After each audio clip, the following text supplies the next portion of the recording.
Hi everyone. In this video, I'll be showing how to change. Thank you for that. Okay, we can get started. Yeah, you're ready? We're ready to call the meeting to order? Yes. Everyone ready? All right. Well, good morning, everyone. Welcome to today's Rio Grande Council. So if we can answer, yes. Pledge allegiance to the flag of the United States of America and to the republic for which it stands, one nation, under God, indivisible, with liberty and justice for all. Thank you. So we confirm that we have a quorum? Yes, we do have a quorum. And if I may, I'm just going to quickly introduce all of our members that are participating virtually because we have a really good group. So if I miss anyone, please let us know. So we do have Representative Nino from City of El Paso serving as a proxy for Representative Fierro. Thank you. We have Judge McKenzie from Hudspeth County, Judge Carlos Urias with Culberson County. We have the dynamic duo, Judge Hennington and Judge Portillo out in Alpine. We have Mayor Chacon serving as a proxy as well. He's with City of San Rosario. We do have Mayor Dwayne Corrales with Town of Van Horn also serving as our proxy. We have Mayor Turner and Mayor Turner's with the Town of Anthony. And then we also have Representative Josh Acevedo with City of El Paso. And I think we probably have two screens. Is there anyone else and Mayor Renteria with Town of Horizon City is joining us. Is there anyone else virtually that I'm missing? Your attention, please. Oh, and May I Commissioner. have your attention, please. There has been a fire emergency reported in the building. I Please think evacuate the building by the nearest I don't know who's, exit. and Judge Davis as well, out of Judge Davis County. And I believe that is everyone. And then in person today, we do have Constable Almada serving as a proxy for Sheriff Ugarte and our representative from City of Socorro, Representative Cordero, serving as a proxy for Mayor Cruz. That's it. Wonderful. Well, welcome everyone. Are we ready to move on to the first item? Okay, good morning, everyone. The approval of the minutes of the Board of Directors meeting held February the 28th, 2025. So Okay, we have a motion to approve. Do we have a second? I'll second. We have a second? Great, we have 2 seconds. Everyone's excited this morning. All right, all in favor? Aye. I believe the next one is public comments. So I don't have an official public comment, but I do want to just take a moment to thank Annette and Julissa for all of their incredible work that they did organizing the NATO conference, our NATO conference participation. So the executive committee was in DC along with some of our fellow folks from our different cities in El Paso County. But we were in DC for a NATO conference. Annette spoke at a panel on services for our aging population and did a fantastic job. But I think I speak for all of us, Mr. Cantu, Judge McKenzie, Judge Evans, when I say thank you to both of them for all of the planning. I know it was probably like herding cats, trying to get us everywhere and making sure that we were where we were supposed to be. Good morning, Representative. Good morning. Good morning, So, everybody. I just want to thank Annette and Julissa. I know how hard it is to coordinate a big trip like that. So thank you. I brought you guys some goodies. This is why I was late because I forgot them on my desk. I had to go back and get them. But I brought you guys some goodies, some bud cakes. Well, thank you. But thank you all for everything that you did. I hope you were able to rest a little bit after. That's what it's for. Yes, That's what we're this good. is. Yes, well, thank you for that. Anyone else? I don't think somebody from the online. No? Okay, then we'll move on. There's nobody signed up for finance. The next is administration, which is a Super City AI presentation by Annette Gutierrez, which may be also found on page 8 on your tablet. Okay. Yes. So good morning, everyone. We he's not here right now in the room, but Aaron Busiaga with local governments provided a contact with us to get together with Super City AI and hear more about the work that they're doing. And I think this is just a really great opportunity for our local governments to get involved in the possibility of participating with their new platform. It's really geared, I think, for communities to be able to be the those who have a say in terms of what is being what the output is in terms of using AI and what kind of information is received. And so oftentimes AI is maybe not the best. It may not be accurate. And sometimes you all may have to deal with that as a repercussion because the information is not valid. But perhaps if you are also looking to engage in this process, you have more of a say in terms of what information gets out. It's much more than just that, but I wanted to just kind of tee up Mr. Gamino to give the presentation to you all. And if you don't recall who he is, he used to be our Chief Information Officer for City of El Paso, has also served as, IT, technical internet. How do we call it?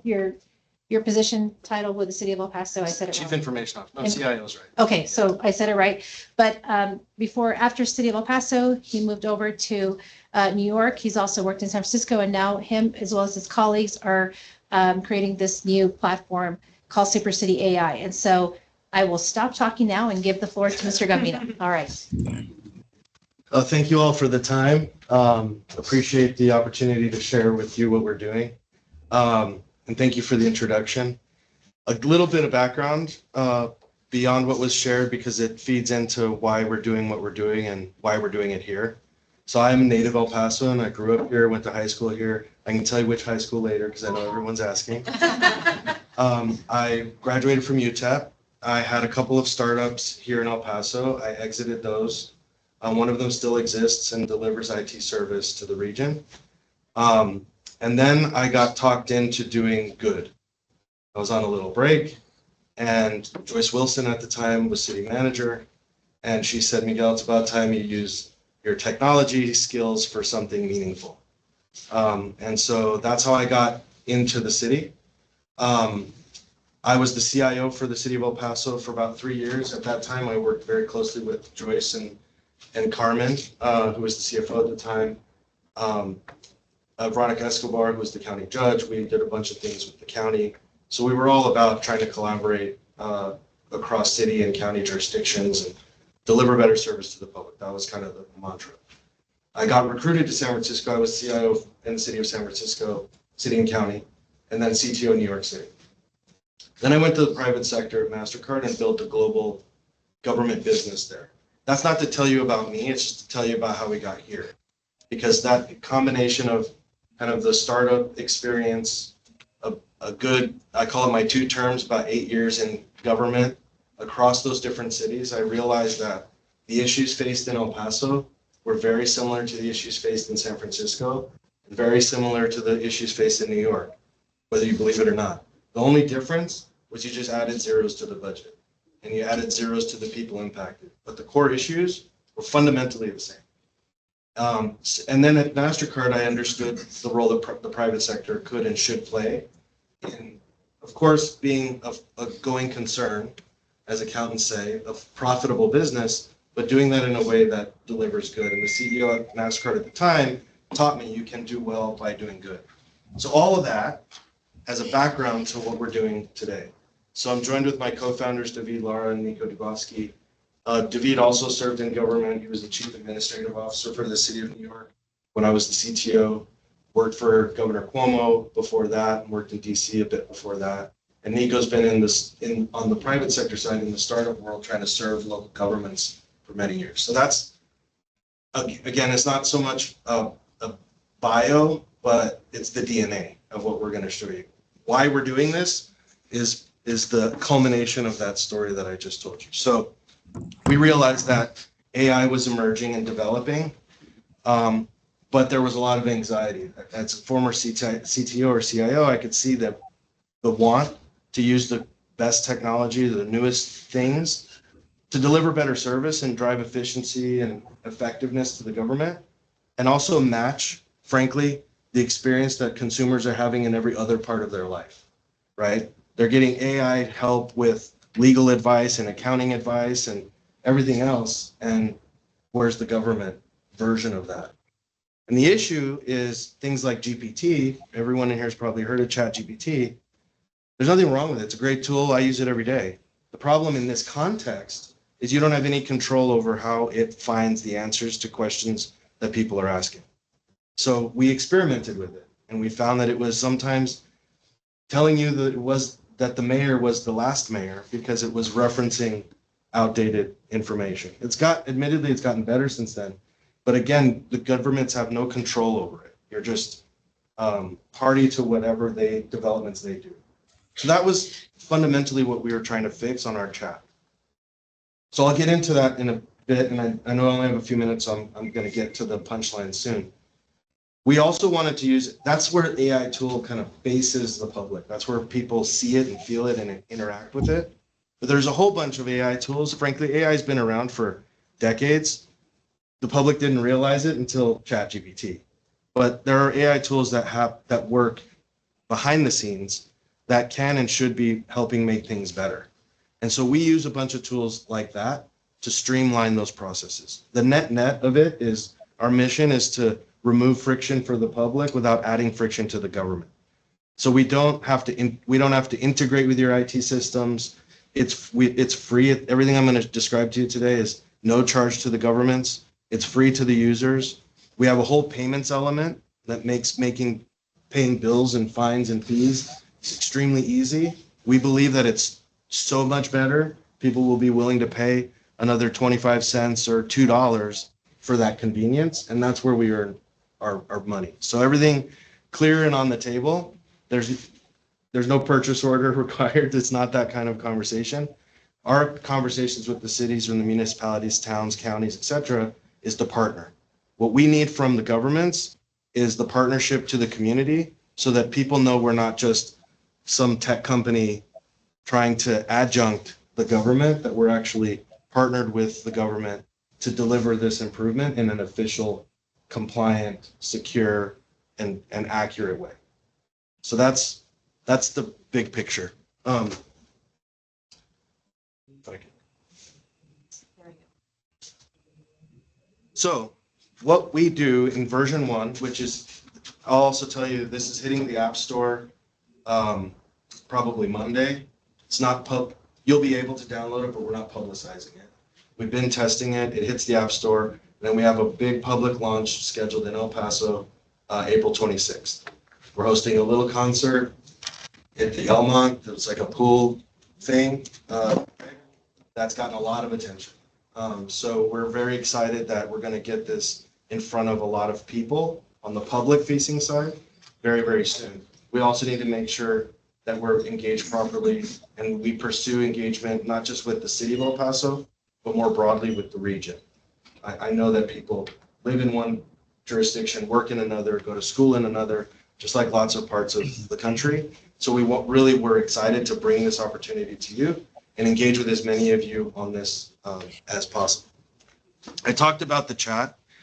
You can ask it, the other way I describe it, in addition to giving the government's control, well, on that point, giving the government's control means you have access to a back-end portal, and you can define the library of sources that the chat tool goes and looks at when it's trying to supply answers to questions, governmental questions. So that way you can upload the garbage collection schedule. You know that if someone asks when garbage day is, chat is going to look there first. Beyond that, though, so that's kind of like an automated 311, so to speak. However, that's not what the people of your community, those aren't the only questions they need answers to, municipal questions. They also want to know how to find a landscaper, how to find a plumber, how to find a daycare, the best tacos in town. And 311 isn't going to answer those questions, so they go to private tools. And so their experience with the community is bifurcated. I got to go here for my fun life, and I got to go here for my municipal life. Well, we've combined that. So it is 311 and Yelp, if you will, all in one. So in our chat, you can ask it, when's garbage day? And the system knows to go look at the official source for the answer to that question.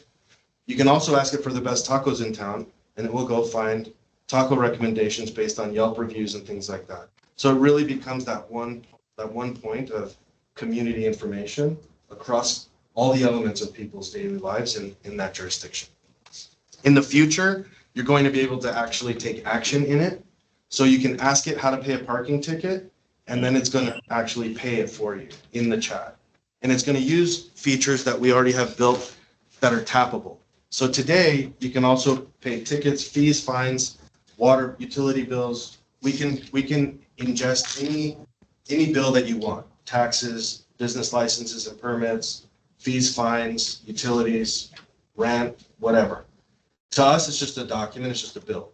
The user experience for that is people open the app, they say they want to pay, so they tap right here, the camera loads, they hold their parking ticket, they take a picture of it. We use AI tools to identify that citation, verify that it's legitimate, because in some jurisdictions, some enthusiastic criminals with good Photoshop skills made fake tickets and were putting them on people's windshields with their own PayPal link. So they were collecting fake parking fines. So we validate that it's actually a ticket issued by the government. We verify which government it is, and then we extract the data off of it necessary to make the payment. Okay, so a parking ticket it's a license plate, date, time, due date, dollar amount, right? We extract that data, present it to you. So you take a photo, we say, this is the information, is this accurate? You say yes, and then you Apple Pay. It literally takes me like 10 times longer to explain it than it does for you to actually do it. So that same user experience can happen with water bill, tax bill, anything. You take a photo, we read it, you Apple Pay it. You can Apple Pay, Google Pay, depending on the device, because it's iOS and Android. You can ACH credit debit, and then really exciting, and what I think is a game changer in the municipal context, is we accept cash. So if you get a parking ticket and you're a cash payer, same user experience. You scan the ticket with your camera, you confirm that it's accurate, you say, I want to pay cash. We give you a map, you find the location nearest you. The deal's already in place. Every CVS, Walgreens, Family Dollar, Dollar General, Walmart, Circle K, 7-Eleven, Speedway, almost 90,000 locations nationwide. We present you a barcode. You go to the cashier with your bag of Doritos. They scan the Doritos. They scan your barcode. You pay them $32, $2 for the Doritos, $30 for the parking ticket, and you leave. That means, and you get the payment advice almost real time. That means if somebody has a water service disconnected because they're late and they can't log online and pay online, they can go to the corner store, walking distance from them, pay it in cash. The water utility gets the update. They can restore service because they know that payment's guaranteed. Their check can't bounce. The payment can't get returned. So it really, we're really excited about this part because this, I think, actually makes it a municipal solution, right? This is not just tech doing what tech thinks is good enough. That's why I bored you with the long intro, is tiny little things that make us different like that are because we used to sit metaphorically on your side of the stage, right? So we know that you have to have equity in that way. Last thing I'll say is on the news. So we register, kind of like the chat where we register the library.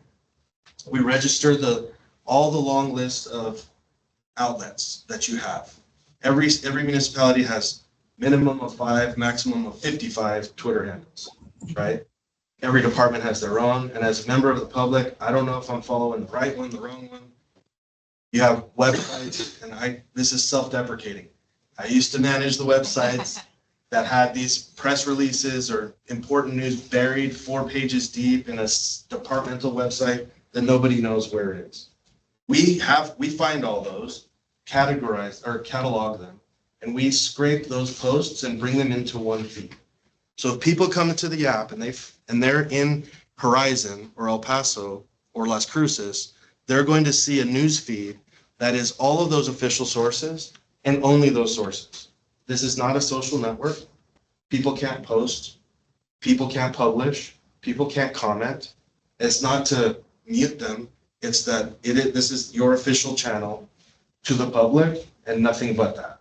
So we're not out searching for times that CNN has mentioned you and bringing that in. It is literally the official sources.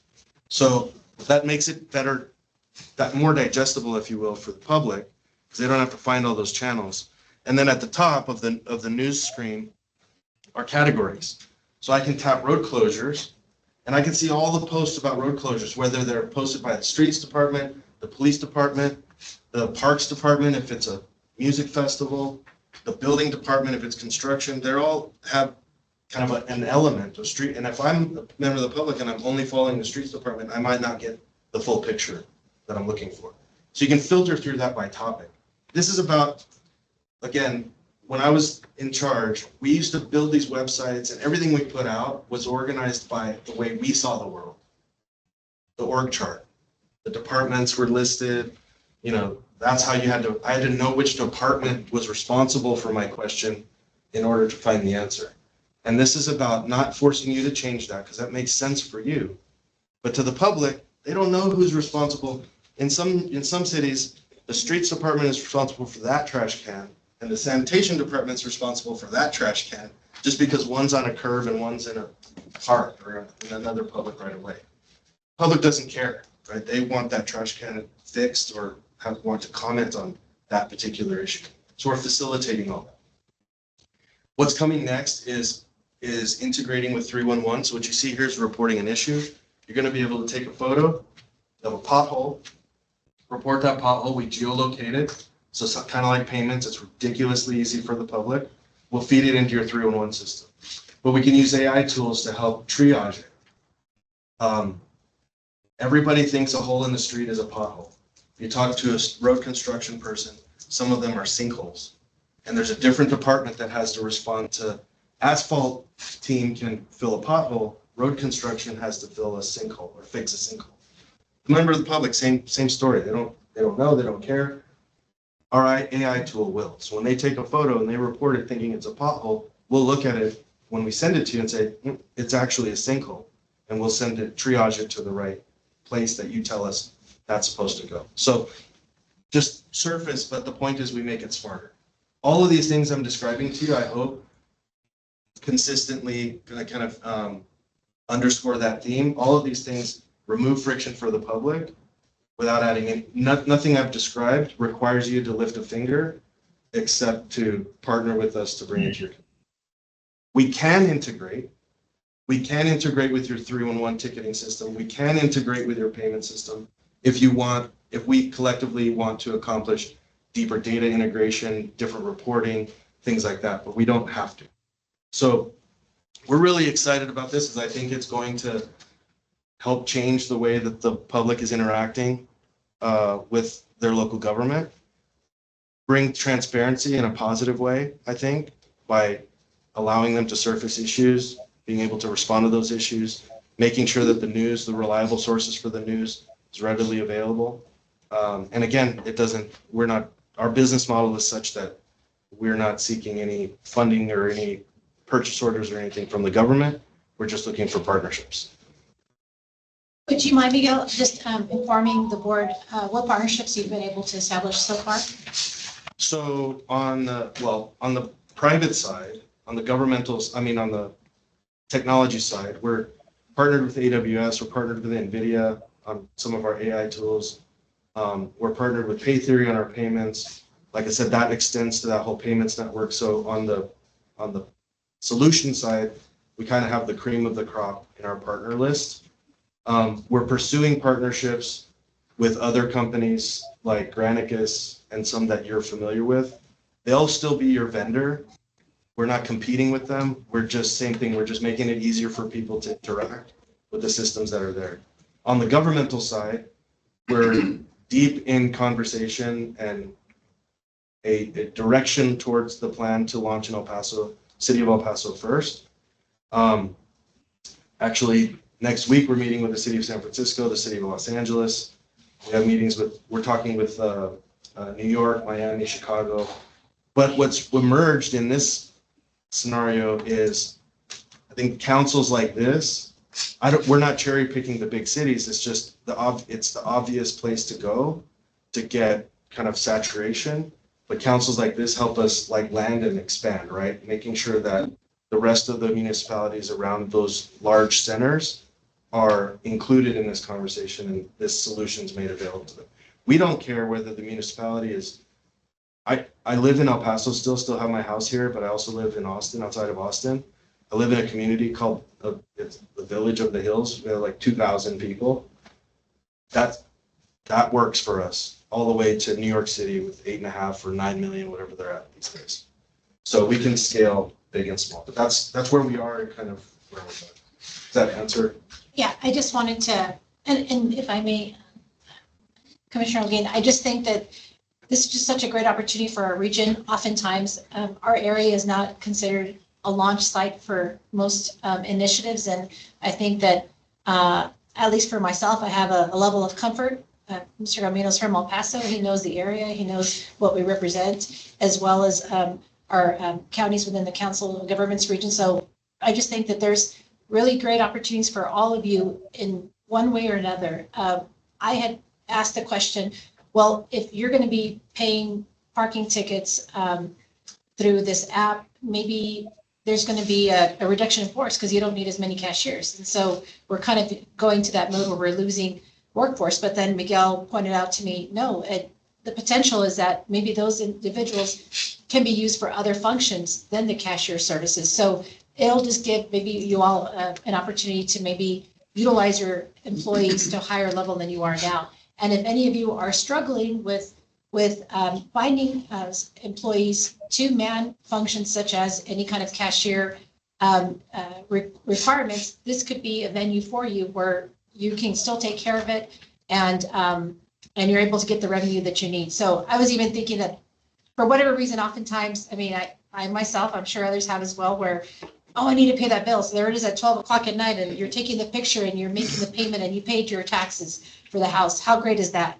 And how great is it for the community, the entity who's receiving the funds, to be able to ensure that their level of revenue is coming in at a much quicker pace than what we're used to. So that's why I wanted to bring this forward to you all, to let you be aware of what great initiatives happening in our area.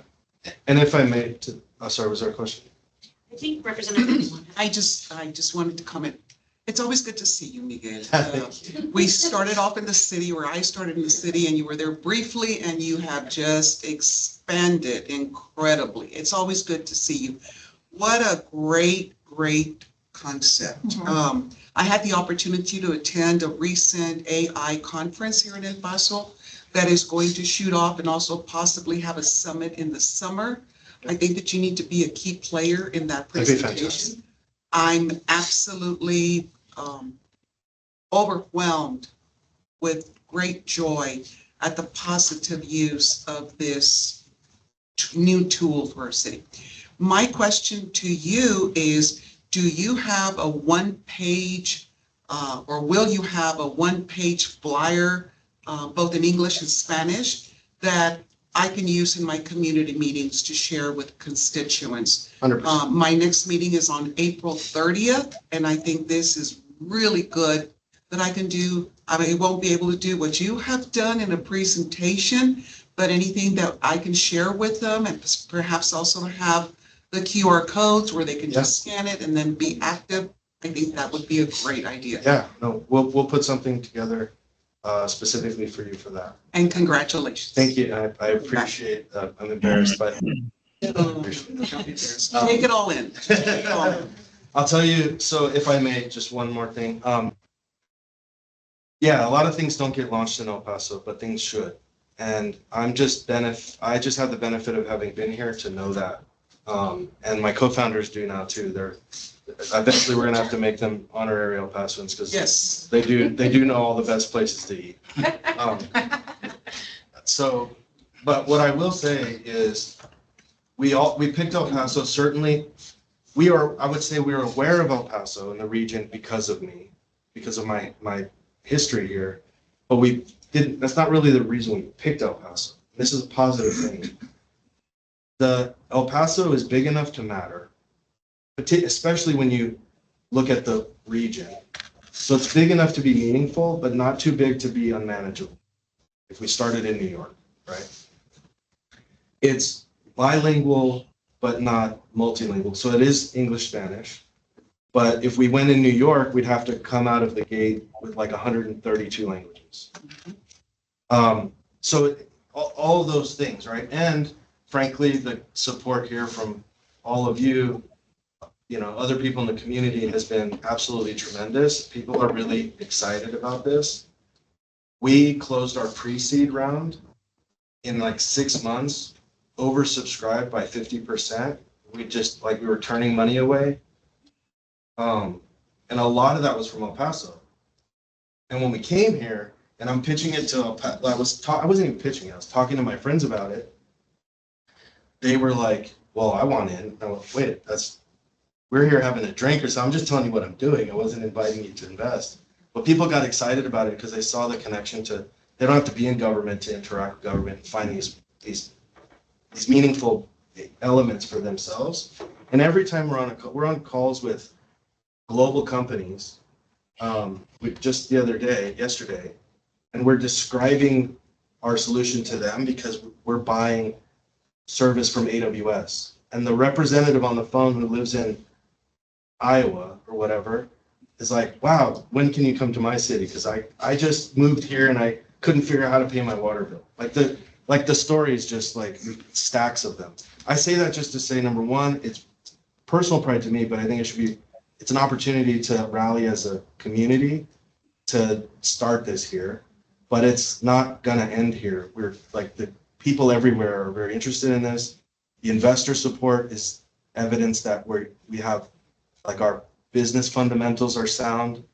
I didn't even touch on our advisory group is world-class. The former global CIO for Cisco Systems, one of the former Undersecretary of State to the U.S. government is an informal advisor at this point. Joyce is helping us. Carmen is helping us. So El Pasoans, national figures, technologists. My former global boss at MasterCard on the payment side is in it. So we've got like also a team that I couldn't have assembled if it was only in El Paso. So I think that the beauty of this mix is we're serving El Paso first and launching from here. We're bringing talent and perspectives from all over the world, frankly. And so I think we can do really well here and then do really well from here.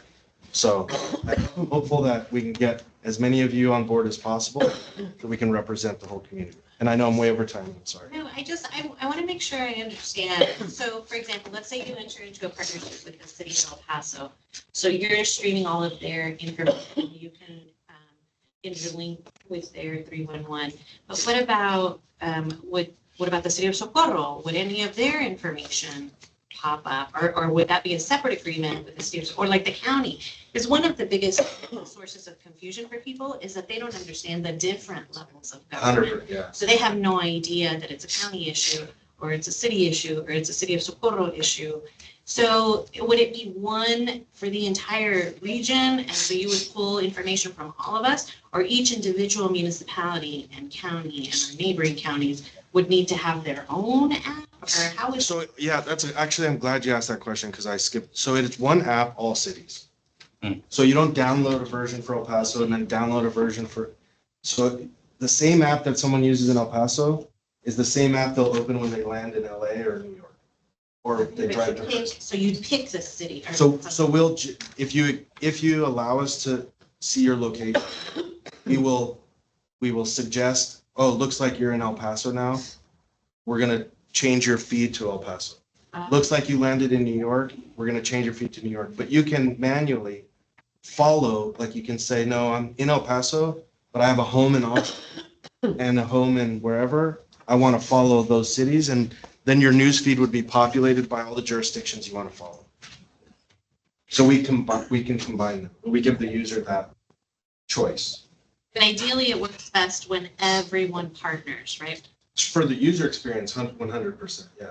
Now, I will also say, from a legal standpoint, because we're not charging you anything, I could do it on a handshake. I don't need anything because I'm not, from a legal perspective, I'm not getting a purchase order from you. I don't have a lot of liability. I'm not publishing this data, this news, right? I'm not editing it. I'm just channeling it. So the same way that the city goes on and creates a Twitter account with a terms of service click, it's effectively the same scenario. We're a little different on the payments piece because we need permission to submit the payments. But my point is that it's not a procurement RFP thing. So we have a letter of intent that is a very simple document that can be signed, and it's basically, and then a partnership agreement. Like I said, we're basically agreeing to go to the public jointly and to tell the public jointly. And then we agree how I can use your logo and when you can use my logo. It's more of a cooperative marketing agreement than it is like a service contract per se. All that said, we can sit down and I can do this the minute you ask me to. Monday morning is great. We can do it individually with each of the jurisdictions if that's the preference, or we can do it like one as a group. From our perspective, from a legal standpoint, it's easy for us because there's no, like I said, we're not holding PII, we're not interrogating your systems. If we were Oracle, it's different, right? But because we're intentionally very passive on this side of the firewall, it's very simple for us. So we could sign all the members of the council if the council had the authority through the council. And every city could just call Nico and say, I want to go live on this date, and then we build a plan to do that. Or we can go meet municipal or jurisdiction by jurisdiction and sign those partnership agreements one by one, whichever the council or the group collectively and individually prefers. Which I think is how it would have to be each individual. And Yeah, this group couldn't. Yeah, again, not the authority, not knowing the authority, I'm just putting it out there that we can do it. Now, we can also create, because our LOI is basically template, so we could give the council a template and we could just share, do it jurisdiction by jurisdiction, and maybe make your legal counsel might have minor tweaks, legal venue or whatever, but it's pretty vanilla. Maybe you could share that with Annette and then she could distribute it. Yeah. Constable? How secure is the app?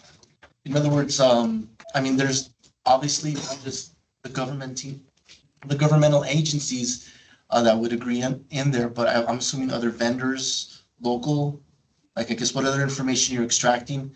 And so like when you mentioned, hey, I wanna pay for something, and you click on there, how secure is it? Because sometimes those third-party apps get involved.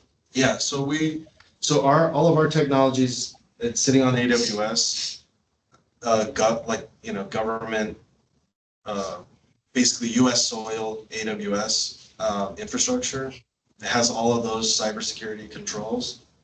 Our payments processed through a third party that's, I don't know, if you're not in the payments business, these names won't mean anything to you, but Fiserv is like the behemoth of payments. So they're processing and securing everything for everyone. They're big. So all that payment handling is handled through them. So we're not actually storing any of that information. So number one, we are secure using world-class infrastructure and tools like AWS. But secondly, we don't really have, people wouldn't break into us, right? They would break in because if they broke into our room, they'd find it pretty empty because all we're doing is taking your news post and then taking it in that door and out that door. We're not keeping it in the room. So if someone came in this room, they wouldn't really find anything. We're not storing PII and things like that. But so it's twofold to answer. One, it is secure. Two, we also don't have a whole lot of exposure. Yeah, I was gonna echo what Commissioners, because our communities are, even though we're in the same area, sometimes things overlap. Like the county taxes, our taxes, the bills, electric bills. So I was just interested on how soon you could reach out to those smaller municipalities to see if we would come on board with. And it would have to go to council just to make it clear that if council approves it, then we can go ahead and do that. So my question would be, how soon would you be able to reach out? Today's the day.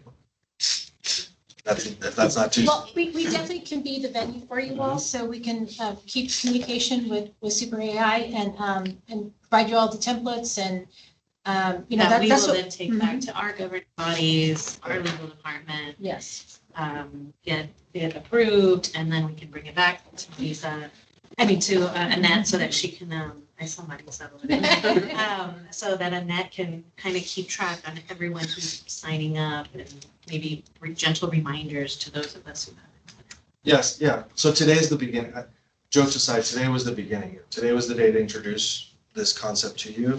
I'm ecstatic that it seems favorable. And so we're ready. We're like I said, we're launching in El Paso in April.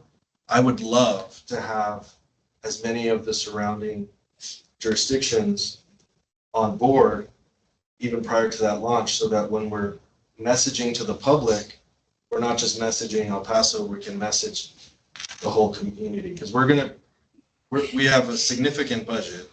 For me, like we're spending six figures on the marketing and everything related to launching just in El Paso.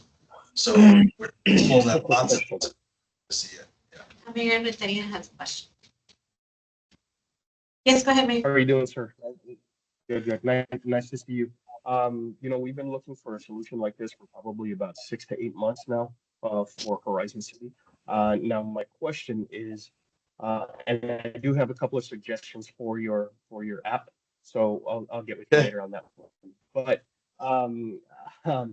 But I think my question is, and real fast, implementation. So because you're hitting these larger cities, LA, Miami, Chicago, New York, what would be the lead time for, say, Horizon City or smaller municipalities? Is there kind of a waiting queue, or how as far as the implementation goes? Say we want to go ahead and go, are we going to be waiting behind your team gathering information for Chicago and those larger cities, larger populations, or how does that work?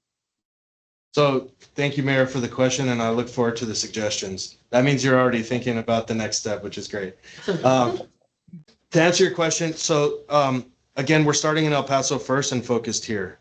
We are talking to Los Angeles and San Francisco, New York, but we know you're not going to wait on them. They're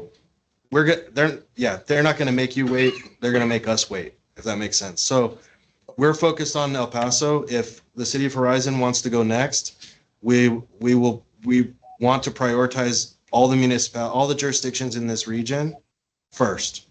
We want to do El Paso, broadly speaking, the region as completely and successfully as possible, frankly, before we move on to LA, for example. So it's more about the more of you that get in that want us to work together, you're going to put LA behind you in the line, not the reverse. Okay. Gotcha. Okay. Thank you. Sir.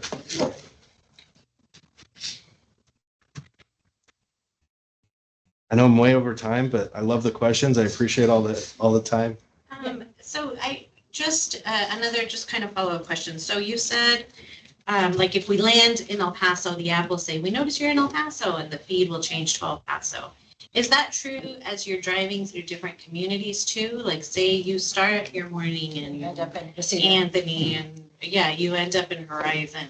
Will the app also follow you as you're traveling through different places? Yeah, it's geolocated. Everybody always ends up in Horizon, so everybody. That's why I meant. It's going to follow it's going to be based on your geolocation. So it doesn't matter whether you're flying, plane, train, or automobile, or walking. If you cross the street and walk into another jurisdiction, it should be able to tell you that now you've crossed into the city or town of whatever.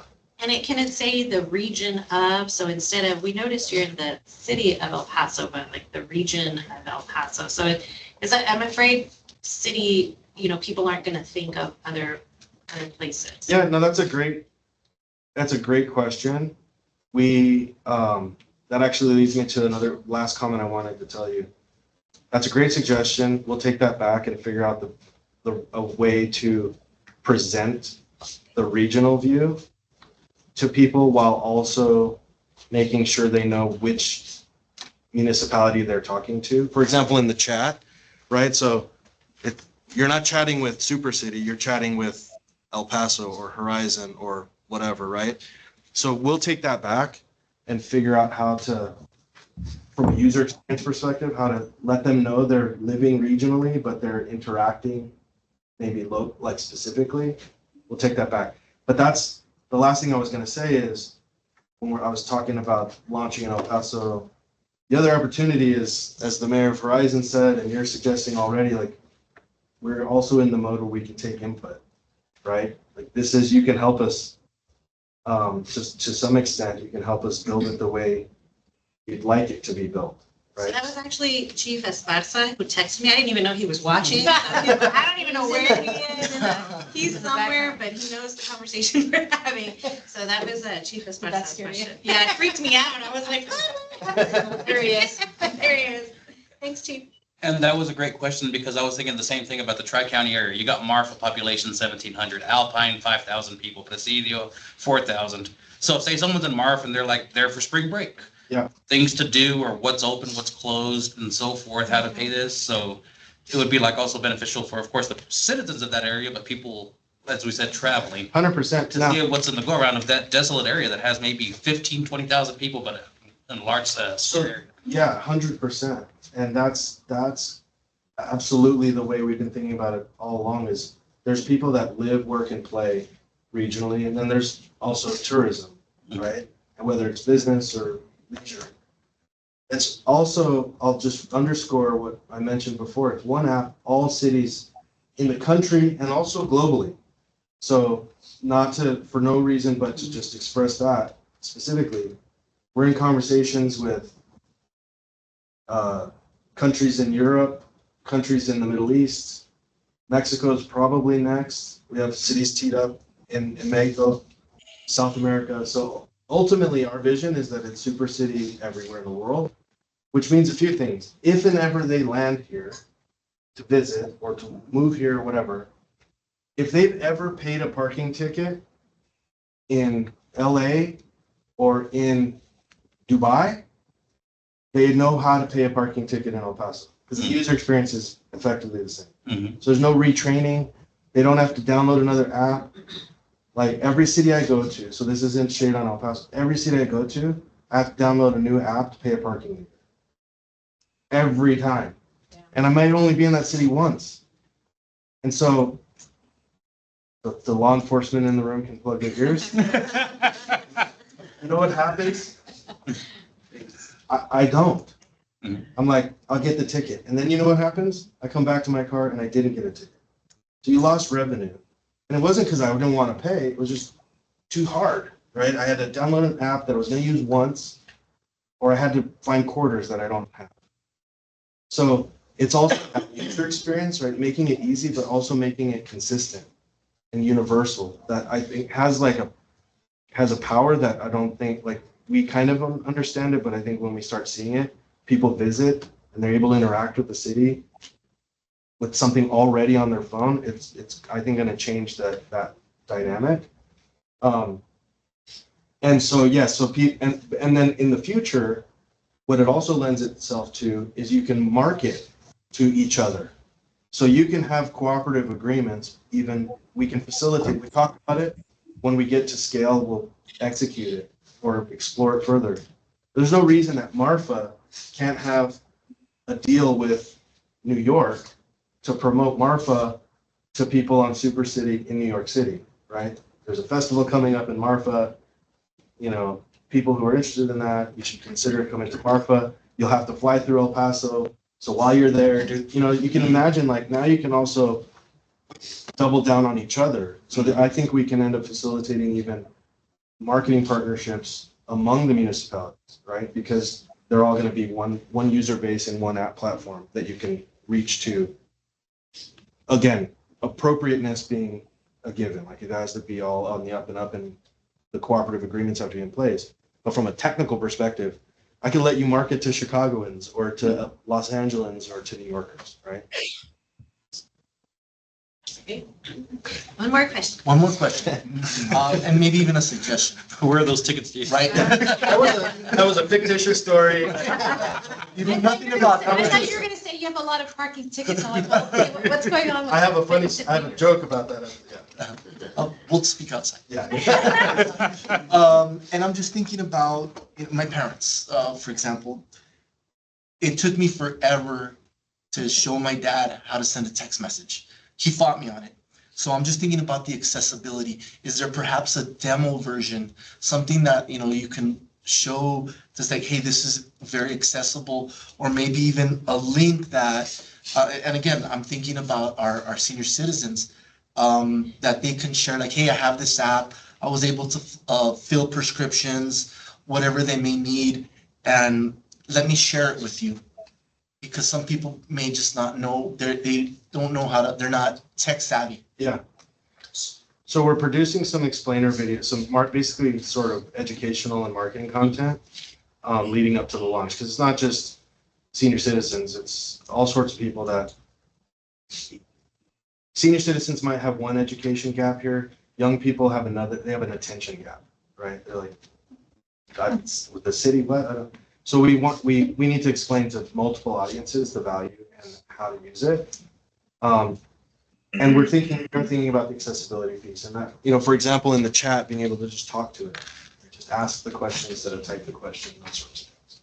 So it's definitely top of mind that we know we have to serve multiple demographics for sure. Yeah. And I'll wait for you outside. Yeah. Actually, the truth. So the side, real quick joke, and then I'll relinquish the floor. We needed a parking ticket. This parking ticket right here is a real one. You know how I know? It's yours. I got it.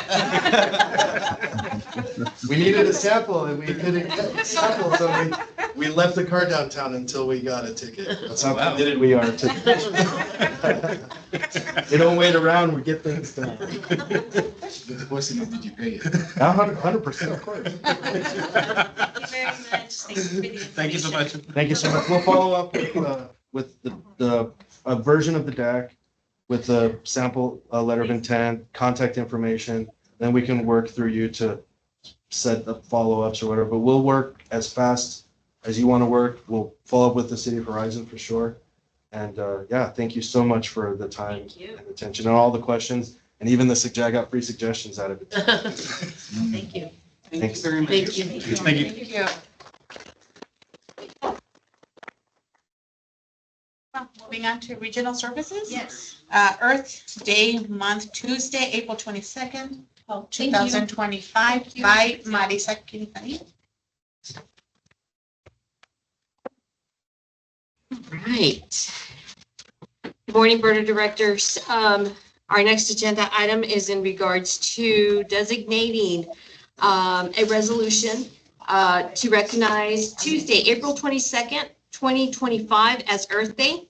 Earth Day is a celebration honoring the achievements of the environmental movement, and awareness of the need to protect the Earth's natural resources. So every April, we do recognize, lost the crowd, recognize Earth Day. So requesting your approval to adopt the resolution. Do we have any questions for Marisa on Earth Day? I'd like to make a motion that we approve. We have a motion to approve. We have a second by Constable. All in favor? Aye.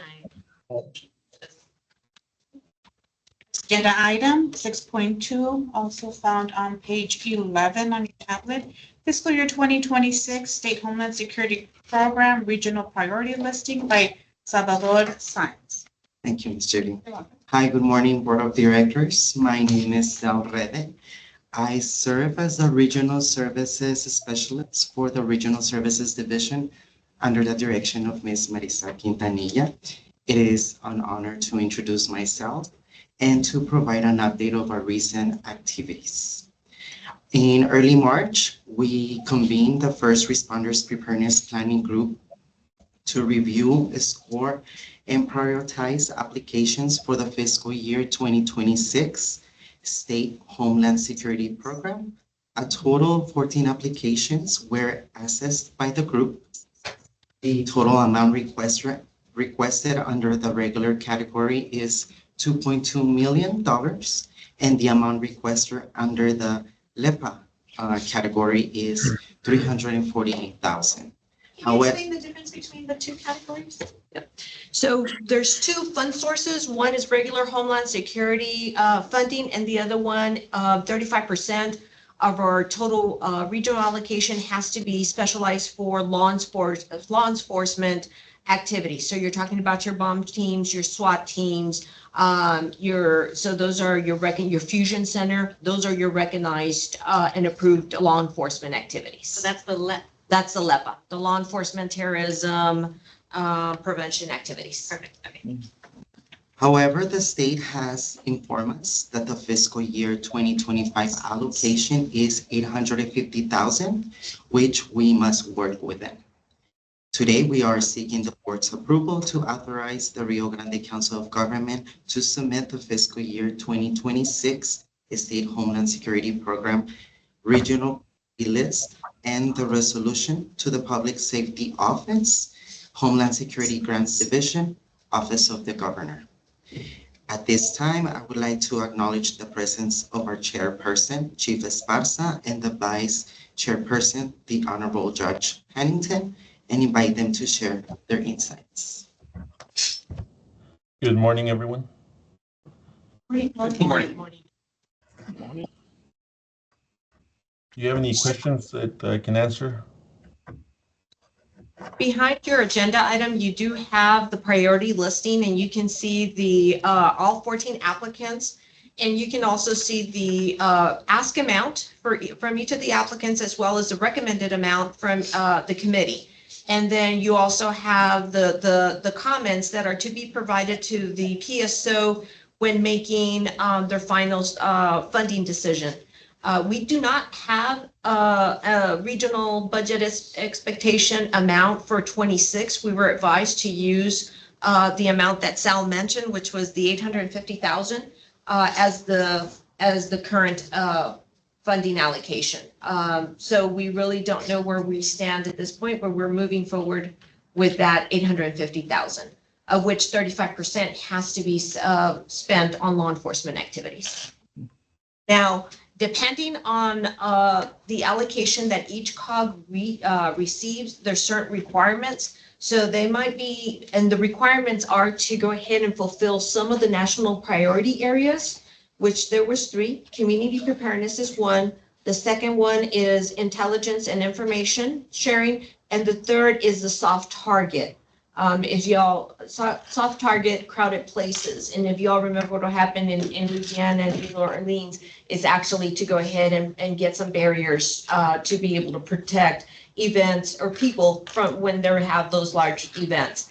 So 3% of our total allocation had to be spent, minimum of 3% had to be spent from our regional allocation of 850,000.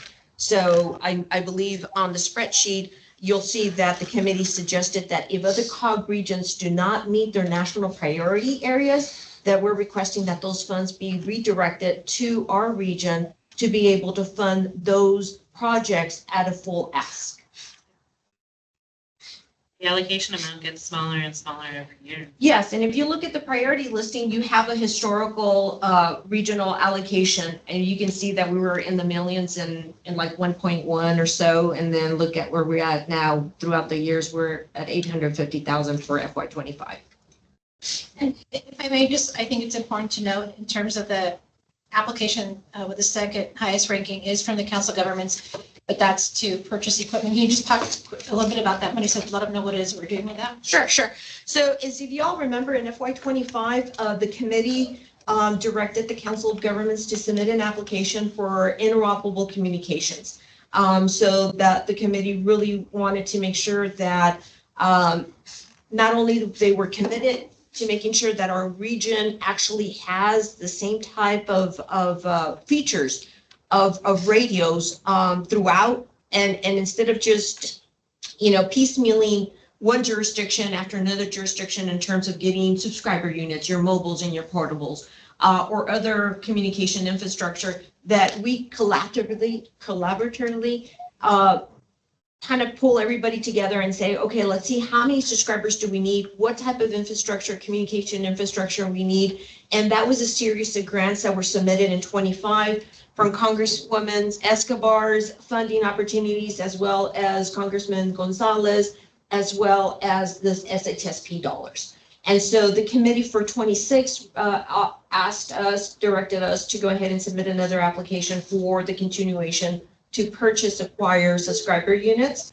But if you look at the funding, there's just not enough funding to be able to move forward with that application, unless there's other COG regions or the state has dollars that can be redirected to our region to fund that application at the full amount.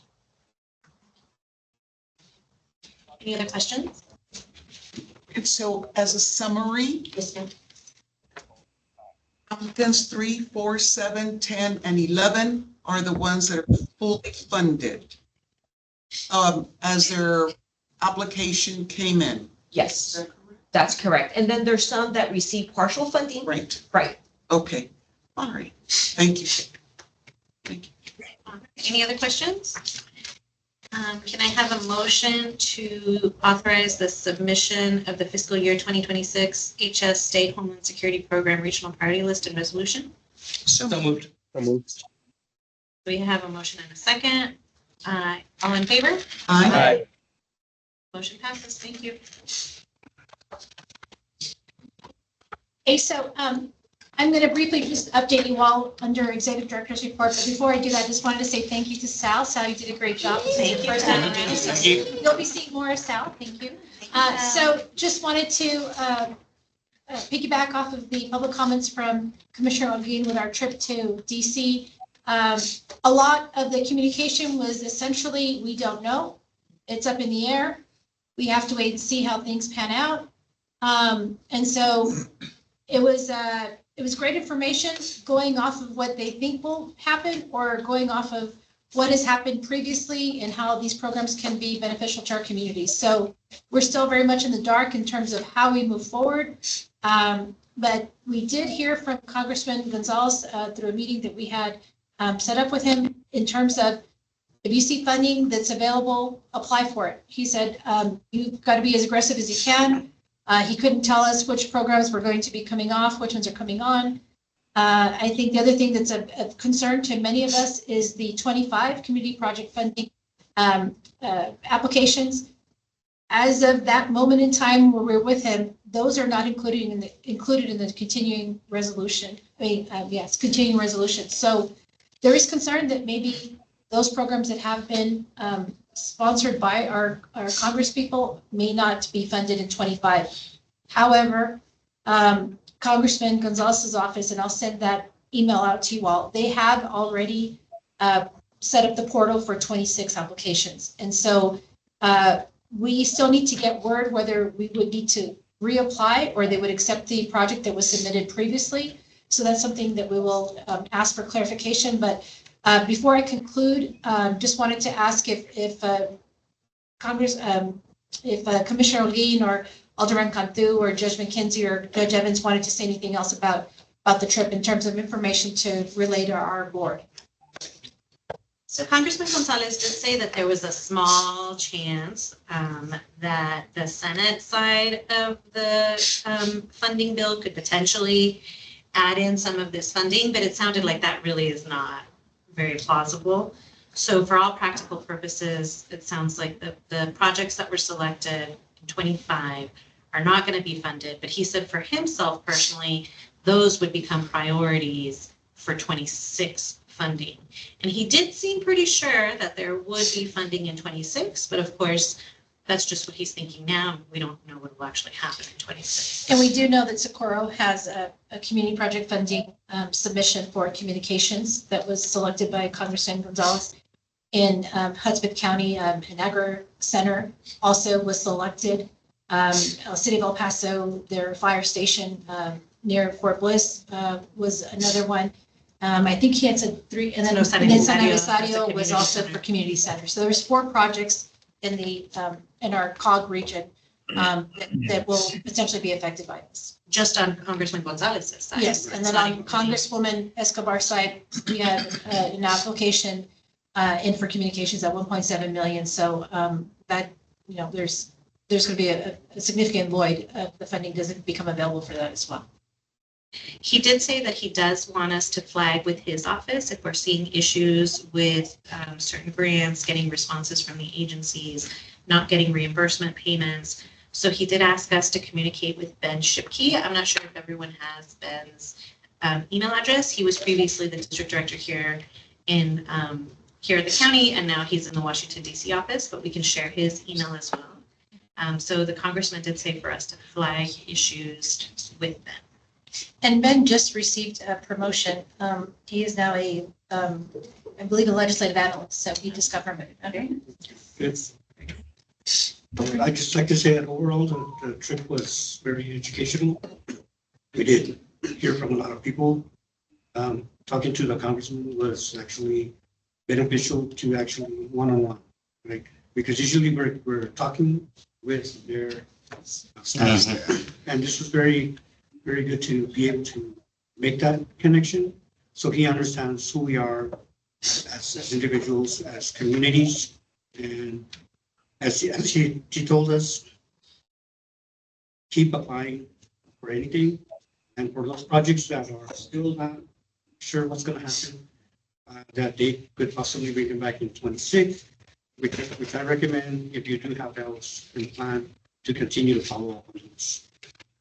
That's very important. And we continue to communicate with our congresspeople. And then also there's some stuff going on in the state. We'll have to deal with that on a different level. Judge Evans, Judge McKenzie, did you have any thoughts? No for Judge. No for Judge Evans. Judge McKenzie? We lost Judge McKenzie. I mean, reiterating what everybody said, but also I think I just also want to share just how we realized how spoiled we are by our COG. Annette and Marisa are incredibly impressive. When Annette spoke in the about the aging program that we have, there was a lot of nodding heads and a lot of questions for her. And I think I just want to recognize what great work that you all do and how lucky we are to have you. So thank you so much. Okay, so I had allowed some time for you to speak under President's report, but if there's nothing else to, I think, Judy, that'll take us to adjourn. Move to adjourn. Motion to adjourn. All right, we are adjourned. Thank you, everyone. Thank you, those for participating virtually and in person. Thank Good to see all of you. Thank you. The city, the special chair today, the nice If you could pass along my information, please, to